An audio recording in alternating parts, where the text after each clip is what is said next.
We are 1 in the morning, as usual, because Adam makes this show happen after midnight. Tell us about it. We're live. Well, I didn't know you were going live right away. I gotta get some juice there. Okay, well, I'll adjust the frame. All right, you Classic frame master type shit. Listen, we have to do this show like at midnight or later because this man wakes up, and sometimes I'll come over and he'll say he's up, but he's not up. There's no lights on, and no one's up. And then there's no Arty time. Tell us about that. That happened 2 days ago. I came to your house. Why weren't you up? Why wasn't I up? It was like midnight. Because I had a meeting at 9 in the morning. Okay, yeah, it's a daytime normally, shit. Yeah, not daytime, like early morning shade. Normally I go to bed at 5 to 6 a.m. So having a meeting at work at 9 a.m., like usually that's right in the middle of my sleep. That's like, you know, for somebody who goes to bed at 10 a.m., that's like saying you have a meeting at 1 a.m. in the morning, or 10 p.m., you know. Somebody goes to bed at 10 p.m., that's like saying you have a meeting at 1 a.m. in the morning. It's going to fuck up their sleep cycle for a day. And after I worked 3 days standing on my feet, and then come back to work and have a meeting the next day at 9 a.m., like I was just getting back into having, okay, a nice sleep schedule, and then bam, can you show up at work at 9 a.m. the next day, Adam? We've got this new thing to do. And I need to train everybody all at once on it. And I'm like, oh, okay. So yeah, that's give why. some context for the people listening. They don't know that you spent all day, every day, at Ribfest. Yeah, I think we did talk about it last time a little bit. But yeah, this past weekend... so this is post Ribfest. I had a 3-day event. At like just Ribfest? Closer here, it was called Ribfest. Yeah. And basically, I had my booth set up there. Sorry, I just noticed that this is here with no painting on it, and it kind of distracted me because you pressed play before I was ready. I needed to get juice. I needed to put something on there. All right, just grab the closest piece of art and throw it on there. So anyway, yeah, Ribfest. It was great. It was great in some ways and really not great in other ways. Like Saturday, it was my first time I was ever at an outdoor event, and then I got flushed the fuck out by rain. Like hurricane came. I got rained out. What was the name of Dorian. that hurricane? Dorian? Oh, yeah, Dorian. It was like leftovers. It was on leftovers of Hurricane Dorian, and man, it was like African dust everywhere. It was ridiculous. Or no one wanted to be outside. It was just umbrella and all the vendors taking their tents down and trying to get the fuck out of there as fast as they could. And I was one of them. And man, there was like, it was terrible. It was like, it was not fun, okay? It was cold. Everyone was cranky, trying to get things done and get out of the place. You know, everyone leaving all at once. There's getting stuck, foot traffic getting to people's cars. It was just a chaotic, cold, wet scene. But thankfully, all my merch got wet. Mm-hmm. So I had all of it? Not all of it, but a lot of the clothing that was on my rack and stuff, because it kind of just went from like barely anything falling from the sky to like tropical downpour. Like I lived in Costa Rica for 5 years, and like rainy season in the tropics, this was pretty much the same thing. Just a downpour came out of nowhere, and it was hard for like 2 hours. Anyway, so I had to hang up a bunch of my merch to dry, but the next day was beautiful. My tent dried out quickly, and I ended up having a decent weekend money-wise. So made some sales, met some people you know, that had never been exposed to my art before. And now they've been exposed to my art. A bunch of people took my business card and said they were going to check out my website. And I think 1 or 2 people signed up to my email list that did meet me there. So, you know, slow and steady. Doing these events is a different way of getting out there than online. And I have another one this weekend, Buddha Bazaar in Montreal, which is should be fun. I'm really looking forward to like connect with some other spiritual vendors and like businesses in the area that I'm not necessarily connected with already. So it's guaranteed to be a good event. It's always fun to do a table. Mm-hmm. Yeah, it is. It is if you 3 days in a row. It is champion. It is if you work it. It is if you stand there and do your sales. If you sit there and you don't take any of the advice that we've talked about on numerous episodes. So what is the advice again? What is the advice? You need to stand. Mm-hmm. You were discouraged sometimes. It's like sitting. I was. This event wasn't as busy as other events I've been to. I got a matter of insurance. 3 days. Yeah, it was 3 days.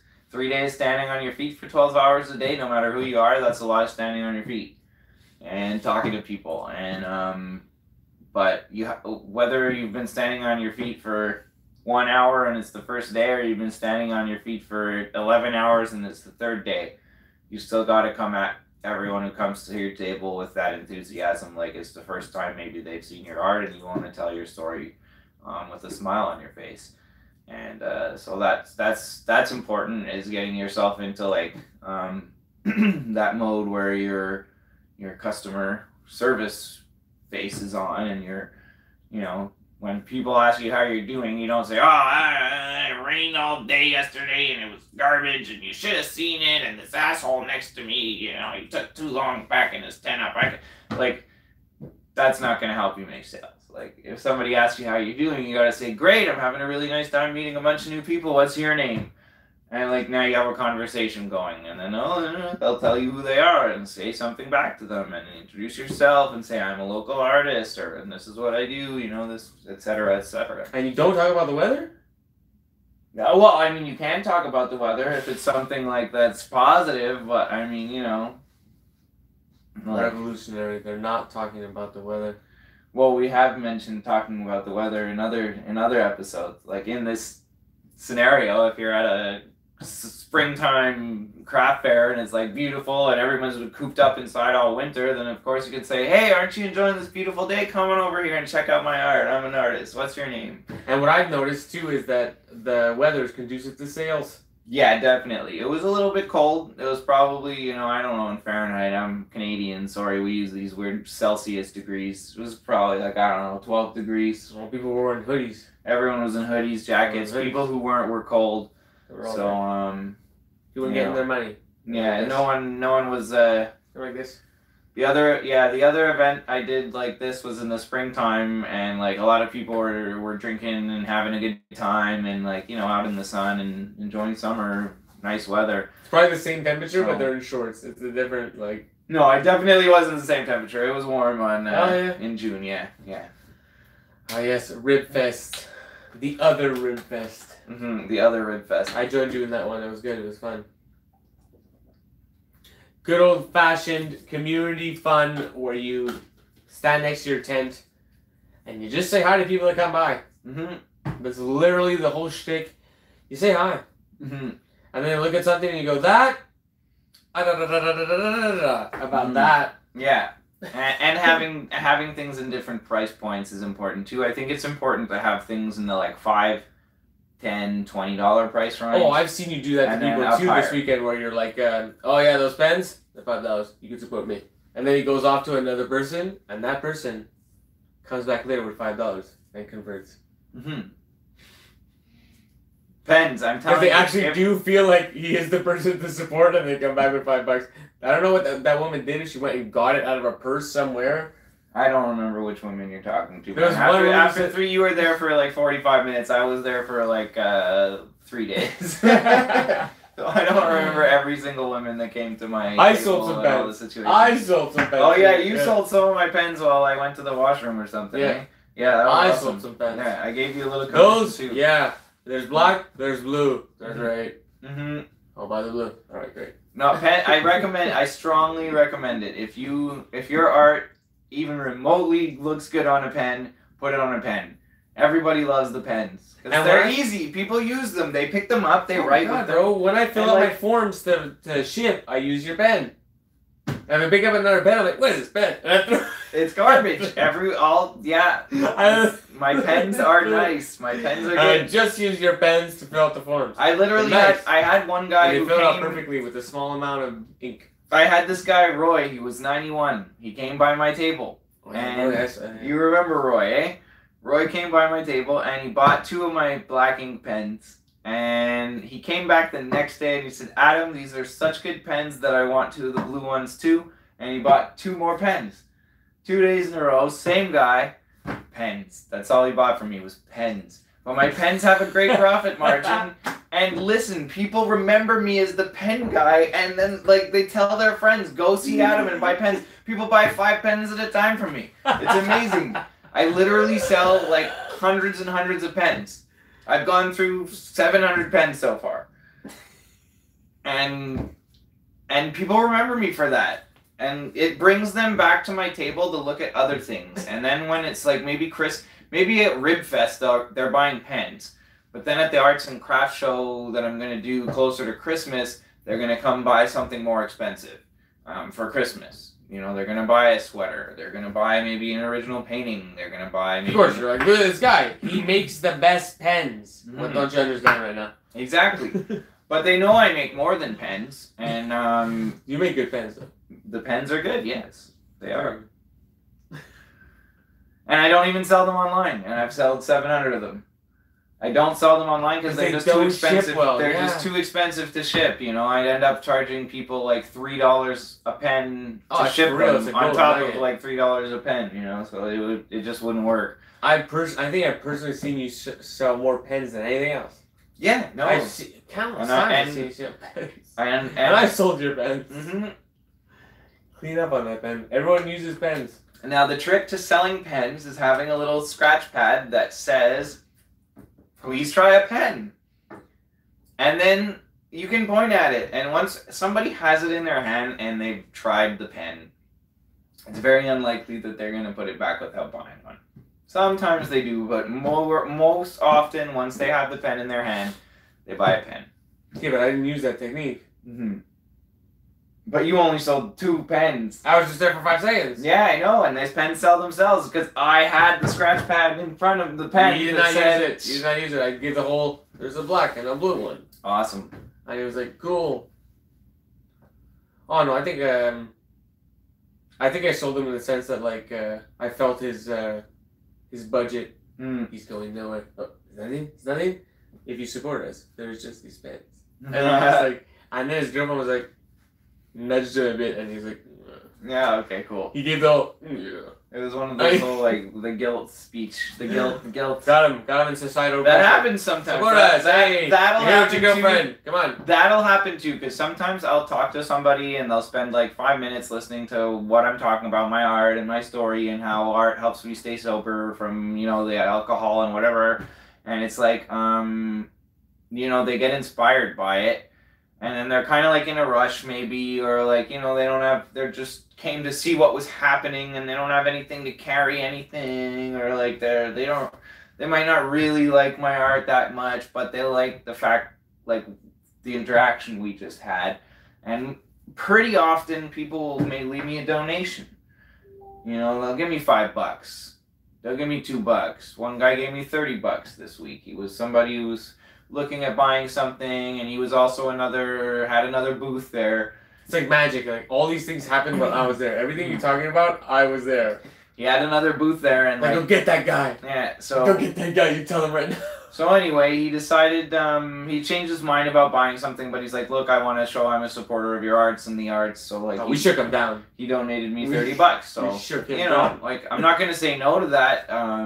You know, it's awesome to know that somebody wants to support what I'm doing. And if they don't want anything in return, then that's okay. You know, that's just a shake. Artists have had patrons for hundreds of years. You know, and he's a politician, isn't he? Yeah. Is he live or he's running to be? No, he's the election run started today in Canada. I think, like officially. They're off and running. Yeah. So vote for me. I'll kiss your babies. And is he already a politician, or he's trying to be? He's already a politician. Okay, he's running defend. In this election now. He's defending his title. He's not defending his title. He's trying to win the title away from whoever has it now. So he's not okay. This is his go at it. Well, one of his goes. I don't know, man. I haven't followed the guy's career for a long time. I know what he's doing in this election a little bit because we spoke for a few minutes, but you know, like he would have kissed my baby, I'm sure, if I had one. Instead, he donated $30 to my art career. That's a bit better than kissing a baby that I don't have. Yeah, it's a lot better than kissing a baby I don't have. That's a lot better. If he came up to me and told me he kissed my baby, I would have been like, holy fuck, what the hell are you talking about? So where's my 30 bucks? I don't have a baby, so it would have been a little weird. So this way, it was a little less weird. He just donated $30 and there was no invisible baby involved. So it worked for all of us, I guess. That was a magic moment. Mm-hmm. And There's always those magic moments, and I gotta be honest. I mean, it's sometimes it's slow. Sometimes like there's slow periods where people might not buy things for 2 or 3 hours from you. Oh, I believe that's the cosmos, bro. At some point, there's like some sort of wave that. At some point, there's a wave where it just like everyone's buying things, or people will buy one really expensive thing from you, which happened to me. You know, I was selling pens and not much else for most of the weekend, and then you know a couple of people came and bought my hoodies and my jackets. So, you know, those few people that bought my hoodies and jackets over the weekend ended up making a big difference, because you know when somebody spends $60 on something at a time, it adds up a lot faster than when somebody's spending $2 or $3 or $5 at a time. But a lot of times those people that spend $2 or $3 or $5, they will never spend $60 on anything from you. So having those $2 or $3 or $5 items gets them to you at least do end up making something off them. And a lot of times, like the people that buy my pens, like a lot of times people give my pens to their friends and stuff like that. They'll buy 5 of them and give them to their sister and their brother, and then they'll bring them that person by the table and be like, hey, this is the guy that has the nice pens. And then that person that they introduced to my thing will be like, oh, but he has all these other nice things too. How much are your t-shirts?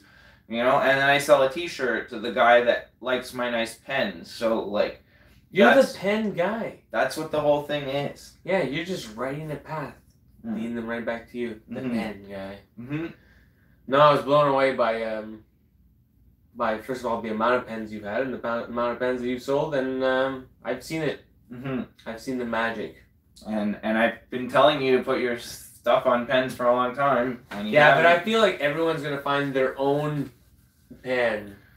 You know what I mean? Like everyone's gonna find their own thing where it's just like you have that thing and it sells and it's easy for you to produce. Let's make some blind Mickey pens. I mean, I'm down, but I feel like there's other things that we could. There's always other things. That's the thing. So do the things, make the money, the easy thing that everybody likes. Make that easy money with the pens, and use other things. We're artists. We can always do other things. Mm-hmm. But here's the thing that we know works. You've just admitted you've seen the magic on how it works. Like, we have the design that we collaborated on, so we could collaborate on making the pens happen there, and see what happens with them. That way, when you do events or whatever, or when you sell your t-shirts, be like, hey, want a couple of Mickey pens for another $5? A lot of people are going to dig into their pocket and grab that $5. No, I feel you. And that's probably a good design for it, too. A Mickey pen. It's a great design. No, you got me. Off air, we will definitely do something about that. Mm-hmm. You think it's 50% off? No, but it probably will be sometime soon. Halloween stuff is coming up. Like, before the holidays, for sure, they're going to have some mad sales. But we should wait for the 50%. Did Kobe win? Yes. Kobe! If you're listening, I'm holding your winning ticket right here. What did you win? You won the 10-inch painting that I did at Cosm. Remember I had the picture of Alex Gray with it? It was there like 3 months ago. I think it was 3 months ago. He won it outright? No, he won a custom one that I ended up creating for him, and he asked me to paint it at Cosm. Oh, you wanted that energy in it. I painted part of it at Cosm, and I got a picture of Alex Gray and me holding it. Provenance. Yes. And, what? He was pretty stoked about that, so I was pretty stoked about that. I was pretty stoked that Alex would do it, so I'm not so sure Allison would have been as gung-ho about it. About him taking the picture? No, well, I asked Rosie. Rosie's the runs the mandala workshops, and you know, I said like, hey, do you think maybe they'd mind if I asked them to take a quick picture with the painting? You know, my client asked me to work on it. He's a big fan of Cosm and Alex and everything. He's like, you know, I don't know. It's not their own art. Like, I don't know if they would do that or not. Like, she didn't say no, and it's not her speaking on behalf of them anyway. Just she's good friends with them, and I didn't want to offend them or that would bother them. So, and he knew I was working on this painting at Cosm, and I figured it would be super cool if I could get a picture of me and you with the painting that I'm working on for my client. And Alex goes, and made an awesome face and pointed at it, and like, he's like, yeah, like, didn't even think twice about it. So I was all worried about nothing, I guess. But anyway, Alex is a little more serious and a little more, you know. If there's gonna be like any kind of this is a recording, sir. Sponsorship going on, it's like it's usually preferred that it's spoken about and agreed upon ahead of time. Let's put it that way. You put it very well. And sometimes that's part of business. That's part of business. That's probably why when I met them, I feel like Alex can let go a bit more because there is a character behind the scenes that's making them more. I think that's also why they're able to do what they've done. Yeah, they've done because they're a perfect team. Like, they complement each other in such amazing ways where look what they've done.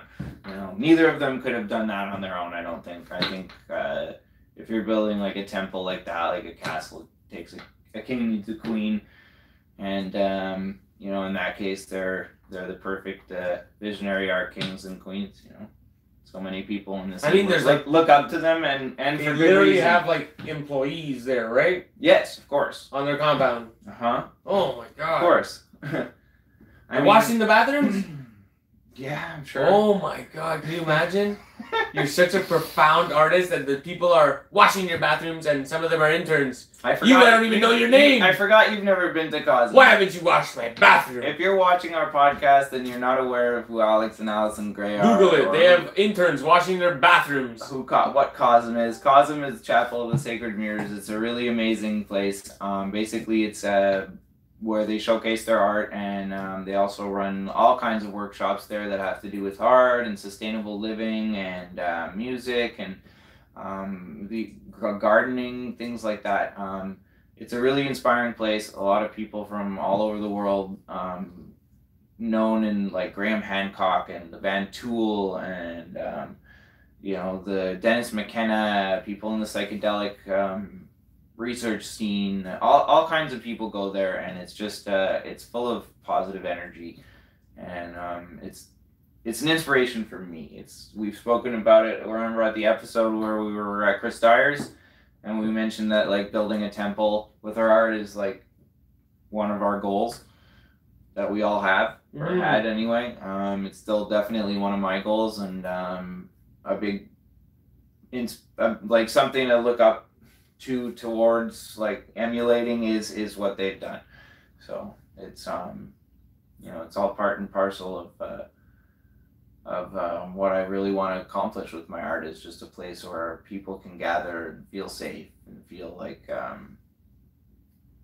they can discuss weird things, like, and you know, like at Cosm, it's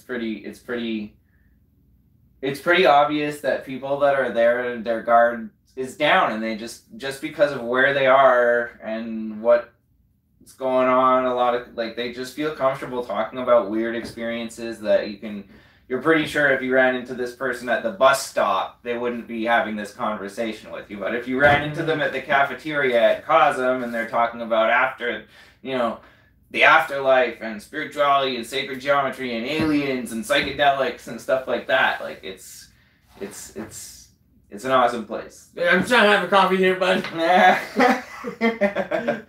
Geometric shapes. No, I'm into it. I gotta check it out one time.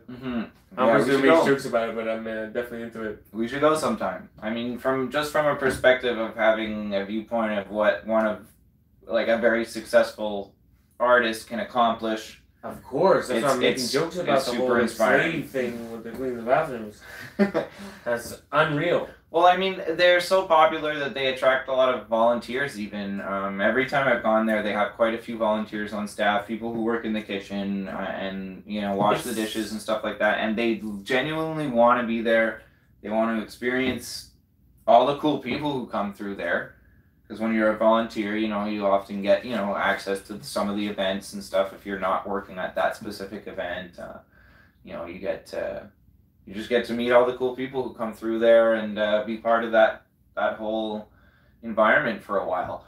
And so yeah, they have staff, but like a lot of the coolest people I've gotten to interact with their like regularly, other than people who are in the same workshops as me, were like the volunteer staff members. Mm-hmm. You know, because they're the people that are, you know, washing your dishes and coming out for a smoke after, and like actually saying hi to people, and like, you know, because the quote unquote real staff members, they're kind of busy doing office stuff or in the print shop over, like they're not necessarily interacting as much with as you as a volunteer kitchen staff is, because you're eating 3 times a day. Mm-hmm. And they're picking up your dishes 3 times a day, so you say hi to them and like, makes sense, right? It's just amazing what kind of level of success they have. Mm-hmm. That this whole compound is there and multiple people are there, and to an outside person it seems like a cult. It's also amazing how they have that level of success, but outside of their fan base, if you say Alex Gray, most people will never have heard of him. Mm-hmm. Like I remember the first time I went there and I got off the train station, you know, it's about 25 minutes taxi ride from where their actual spot is. And, you know, I asked the taxi driver to take me to Cosm, and he had no idea what Cosm was. I thought there would be like signs when you get off the train, like, oh, Cosm over here, like pamphlets, you know, nothing. You know, they didn't know what it was. And I guess, you know, that's pretty much the case with any artist or musician. Have you ever heard of 1,000 true fans? I've heard of that concept, yeah. That all you need is 1,000 true fans? Mm-hmm. You want to elaborate on that concept? Really, that's pretty much it. If you have 1,000 true fans, you make it. Mm-hmm. In anything. And that's why no one knows about Alex Gray, because he has more than 1,000 true fans, but he doesn't, the cab driver doesn't need to know. Mm-hmm. The mayor doesn't even need to know. And it gets to that point where it's like not a lot of people know, but since the world is so interconnected now, they still achieve a level of success that you've never even heard of. And I think that's something big in the art world, especially, is niches. Like, every artist has their niche, you know, so whether you're a graffiti artist or a mandala artist, like a spiritual type of art that you make, or visionary art, or whether you're doing pop art, or whether you're doing landscapes or portraits, or, you know, whatever else, if you're doing sculptures. Whatever it is, there's a niche group of people who are interested in that type of art. Like, there are a niche group of people who are interested in death metal, and there are a group of people who are interested in country music, and there are people who are interested in techno and whatever else kinds of music, and sometimes they'll overlap with each other, but sometimes they won't. Sometimes there are people who are like very one-tracked when it comes to the art they consume, and that's cool too. If you find those people who are, your art is the one art they consume, that's your true fan, you know. Mm-hmm. So that's awesome, you know. There's definitely a few people that collect my art. I know they also collect other artists' work and, you know, objet d'art, like ceramic, whatever. They don't just collect paintings and stuff, but they have bought many times from me, and they do, you know, keep in touch with me, and that's a blessing, because that's what artists need to survive for their careers to survive long term, is to have patrons who are repeat customers. And we've spoken about it before, that like 80-20 rule. 80% of your sales will come from 20% of your customers, and I think that's really true in the art world. In my case, it has been anyway. You sending me money today. Mm-hmm. That's true for me. Yeah. No, he didn't want to host Arty Time anymore. He's like, oh, fuck you. So I paid him to host Arty Time. And now I get paid every time to show up here, put on my best performance. No, I'm joking. You did an alright job. You rate me in the comments. Yeah. Could do better. Yeah. Could do better. I've seen better in episode 12. Yeah, I mean... Episode 12 wasn't 1 a.m. Much better. Yeah, I'm honestly a little tired tonight, so I'm sorry if we're not giving it like the hoo-ha regular spunk. I don't know if they ever knew that it's always at in the midnight. Well, I guess it's live. Anyone who's watching it live knows what time it is. If you're watching it live, you know exactly what's happening. If not, this is a real situation. We do this in the witching hours. Yeah. Yeah. Deep in the witching hours. Usually.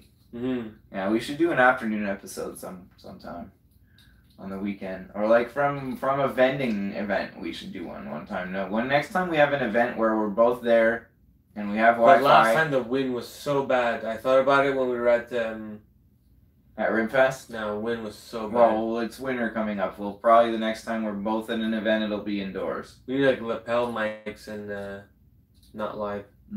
Or those. We can do it, but we need lapel mics and not microphones with the little puff ball that blocks all the wind. Oh yeah, that plugs to a phone. That would work. Yeah, we could figure that out. I'm sure. We just need it close to us. Because you need this wide shot, but you don't want the wind hitting this wide shot. That's be all intimate, and we have to pass it around. So tell me about selling things under bed.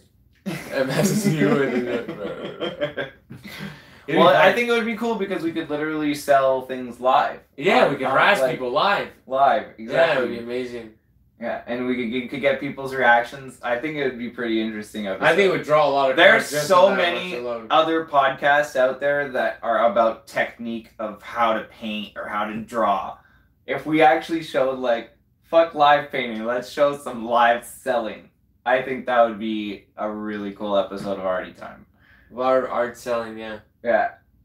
Live art replays, and or pen selling. Replays on some like close calls. Oh, yeah. Close call. I think it would be pretty cool. I think it would be closes. A really good episode. Yeah. We could add some color commentary after. Oh, I mean, I should have just recorded the sales that I saw when I was there. That guy with the $30. The guilt sale. The guilt donation, not even a sale. Okay, we should bring in context this. He came the day before. He talked some shit. Tell me about it. Well, he was very interested in buying something from me, and then he changed his mind. In the end, it worked out. Hold on, the first day he didn't change his mind. The first day he just got away with saying that. The second day, I got rained out, so we didn't get to close the deal. But the third day, he came and he said he changed his mind. And honestly, at the end of the day, I got to keep my merch, and I made $30 for doing nothing. So I'm okay with that. You're rushing the whole scenario. He was hovering on day 3 and staying away from your table. And you had to go in for the kill. Yeah, and he left the table. And that is for the kill. Yeah. See, I'm sorry, man. I had so many people that I interacted with. Like, I'm not sure what you're driving at trying to get me to say. So now I know what you're trying to get me to say. Yes, I had to go chase him down. Yeah, I had to run after him and be like, hey, so are you still interested in that thing? And then he came back and he's like, oh, you know what? I think I changed my mind about it. Like, but I'd like to make a donation. So that's cool. Knockout.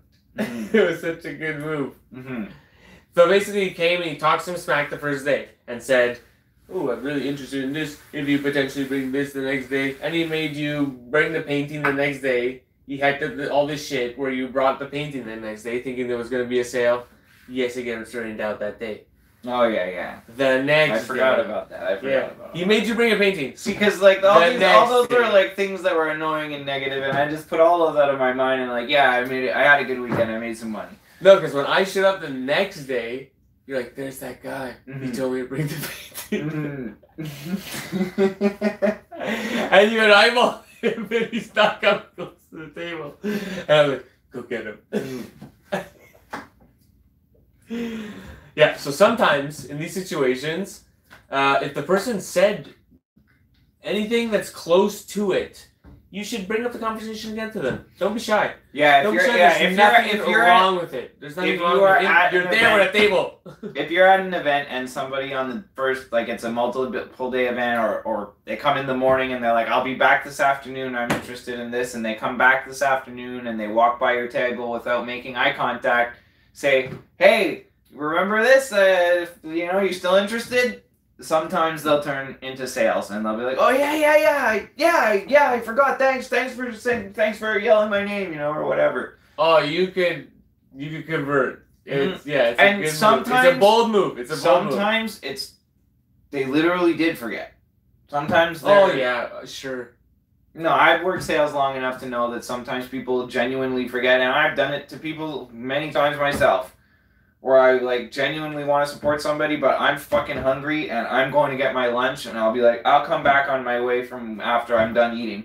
and I forget. I eat and get a phone call, and like I'm doing other things. I go somewhere else. I don't walk by their table again, and that's it. Mm-hmm. I've done that. I know people have done that to me for sure, where they genuinely wanted to support me and literally just forgot about it because like they've got a million other things going on. They're at a big event with like 50 tents and food and friends that they haven't seen in high school. Like, nothing wrong with that.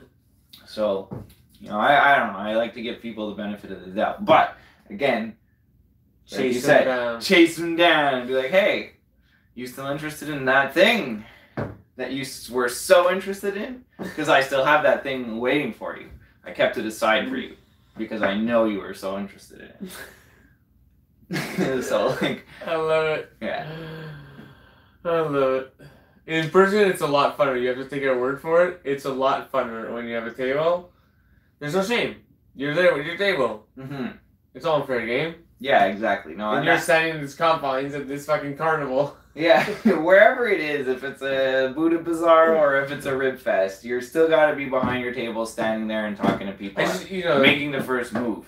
The first move is so important because if you don't make the first move, people are not going to make the first move most of the time. Mm-hmm. Like waiting for the guy who's interested to walk by and open his mouth and start talking to you and ask how much stuff is, like you'll make 10% of the sales as if you open your mouth and say hi to everyone that walks by your table. That's just the way it is. Mm-hmm. There's only 10% of people that are really like that come up and start talking and fucking... Mm-hmm. They don't even care if you're there. Even if you weren't there, they'd be touching things and talking. Yeah, whoever's table it was, if it wasn't you, they'd be doing the same thing to that other But the majority of person people look, and then if you don't say anything... They assume that you're not really selling. They don't know. That's the thing. Is there's no clear message. Yeah, they look. They look though. They go like this. They don't even. Nothing happens, and then they'll go like this. Yeah, they'll keep walking. They don't. They might not even know if you're the person selling the stuff at the table. They might. Sometimes all you get is a flash. Yeah, and that's your moment. Like if they don't know who you are and if they've never seen your table before, then they don't know that your face goes with that table. You could be that. You could be one of the event organizers watching the dude's table while he's taking a leak, and when like they just don't know. They don't know. That was me. I had thankfully, he's watched me sell enough, and my pens sell themselves because they're good pens. So like, he didn't have to work very hard. My whole pitch was like, look at this. He paints this. Can you believe this? And then he puts it on this. Can you believe this? And that's pretty much my pitch too. And then it was basically, and I'm not even him. He's taking a piss. Can you believe this? That was the whole stick on everyone. It worked out pretty good. Sold some pens. But that's why it's important to say hi first, because people don't know. People, like, it just makes sense. It's like, It was an easy shtick for me. Like, I'm not even trying to sell anything because the guy's in the bathroom shtick. Mm-hmm. And they loved it. Mm-hmm. They ate it right up because there's no pressure. They're like, oh, okay, I'll buy some pens. Mm-hmm. Awesome. Well, I'm stoked because it was a nice little feeling to come back from taking a leak and be like, hey, I sold some pens and you put money in my hand, and I'm like, awesome. And then I put money back in your hand. You gave me more. Your big commission. What's funny is you laughed and said you wouldn't give me 50%, and you ended up giving me. No, I gave you 33%. I think you gave me the toonie. Did I? You gave me the toonie and you kept the loony. Then I lost money on that sale. I gave you more 50%. Alright, whatever. It's all good. And it's funny because you were and I'm like, we'll talk about it later. And then it worked out totally in my favor. But I'm forever in debt to you because I got to make a sale at Ribfest and it was a thrill, let me tell you. Mm-hmm. Next year you gotta be there. Anytime you make a sale, it's a thrill on the floor. Mm-hmm. No, it really is. I mean, it's super motivating, and that's what keeps me doing it. That's why I'm really looking forward to this weekend. And this weekend is nice because the event's just a little bit shorter. 1 day. No, it's 2 days instead of 3, but it also ends at like 6 p.m. instead of like 8 p.m. So when you're on your feet all day, those extra couple hours at the end of the day, it's like starting to get tough to stay on your feet. You're getting hungry. Maybe you're cranky a bit. Like, it's a marathon there. Yeah, it gets to be a marathon. It really does. And you know, it's what if you have a job after to go to on Monday and not having a day to relax in between. It's like you know, you got to take your time and relax, like I did yesterday. Instead of have the lights on for Arty time, I was passed out for like, you know, 6 or 7 hours after work yesterday. I just I needed it. I needed the sleep. So yeah, I actually what how long have we been going on here? 40 minutes. 40 minutes, eh? All right. Because I'll be honest, I don't have a lot more to talk about right now. This is a short Arty time? Yeah, I think we're going to cut it a little short tonight. But dude, how are we ever going to make it to 10,000 hours? Because we're going to round up from a half an hour. And so this episode is going to, well, be an hour. But plus, we've had tons of episodes that are like an hour and 20 minutes anyway. I'm not going to feel guilty for cutting one episode short. Well, ladies and gentlemen, this has been episode 22. We're calling it Episode 22. Short. Short and sweet. There we go. Short and sweet. Sweet. Speaking of sweet, I didn't do this at Ribfest, but I should have. And it's that time of year. Halloween candy is on the shelves. Buy some Halloween candy. Put some candy on your table when you're at vending events and give people free candy. It costs nothing for candy. It costs what? Like for 15, 20 bucks at this time of year, you can get a mountain of freaking little candies that you can give away people for free. And it's awesome because it lets you be like if anybody's hemming and hawing about it, you can be like, well, what if I give you a little candy to sweeten the deal? And like, I've literally made sales with that line. Literally, like, many times. One lady bought an original painting off of me last year at Centennial's Craft Fair because of that line. She was looking at the painting, and it was one of those ones where she came by my table twice, like we were just talking about. She came by my table in the morning, and she looked at it, and I saw her walking by again, and I'm like, I think she had said to me, like, if it's still here when I come by this afternoon, then I know it's meant for me, type of thing. And she walked by, and I'm like, well, I guess it's meant for you. And she was looking at it and thinking about the price. And she's like, you know, I wasn't planning on spending that much money today. It's just a little craft fair. And I'm like, well, what if I throw in some chocolate and sweeten the deal? And she laughed, and she's like, oh, all right, you got me. So, you know, it's that time of year. It's Halloween. Grab that cheap candy. Make people happy. It's also just a positive association, like psychologically, that people have in their head. Like, who doesn't want free candy? Me, because I'm on keto diet. But other than that, almost everyone loves free candy. So you can't go wrong. You can't go wrong. Like, even if people take candy and just go, oh, thanks, and then walk away, doesn't matter. They're going to maybe remember you as the next time as, hey, that's the guy that has the free candy. And maybe after 2 or 3 times, they're actually going to stop and look. Though. People don't necessarily do that. They do sometimes. It's rare, though. Like, out of the people that take candy, probably 7 out of 10 will stop and look at my table, at the very least. And probably 3 or 4 out of 10 of them will buy something small. Whereas, you know, if you don't give out the candy, it also gives people a chance to stand there a little longer if they're unwrapping a candy and you have a little garbage for them and, like, put empty wrappers in to show them, like, people eat candy here. So, like, they'll be enticed to stand at your table a little longer while they unwrap the candy because they see other people have unwrapped the candy. It's like a tip jar. If you have a tip jar and there's no tips in it, people are not going to leave a tip. They're much less likely to leave a tip. If you throw some coins in a tip jar, more people are going to throw coins in because they figure other people have already left tips. So it's not weird to be the first person to leave a tip. So I know that from a lot of friends who have worked in little restaurants where there's a tip jar next to the cash. You know, if there's no money in it, nobody leaves tips. If you take $1.15 out of your pocket and throw it in there, whoa, look, all of a sudden everyone's leaving you their change in there. Whoa, look at that. Monkey see, monkey do. So that's how art works. That's how selling art works, is monkey see, monkey do. That's why my pens sell, because monkeys see monkeys buying my pens, and then they come buy more. And they're good pens, so they work. So like you know, And it's also something that people use a lot. yeah, it is. So they make this association of, I use pens. It's also something people lose a lot. So people might You buy more always want to pens. buy more because you're Yeah. losing them. Yeah, people might leave them on a bus, leave them wherever. Who knows? People leave pens all over the place. I've left pens on trains and planes when I'm filling in those stupid, whatever forms for crossing customs and everything, declaring that I don't have any fruits or vegetables or I haven't visited a farm, those kind of things. So yeah, I've left pens on trains, planes, automobiles. It's a good movie. So yeah, I guess we're about done here. You have any cheese in the fridge? I probably do. Let us enjoy some cheese, sir. Sounds good. And we'll bid these people adieu. Yeah. Sorry we don't have any virtual candy to throw you, but yeah. Happy Halloween.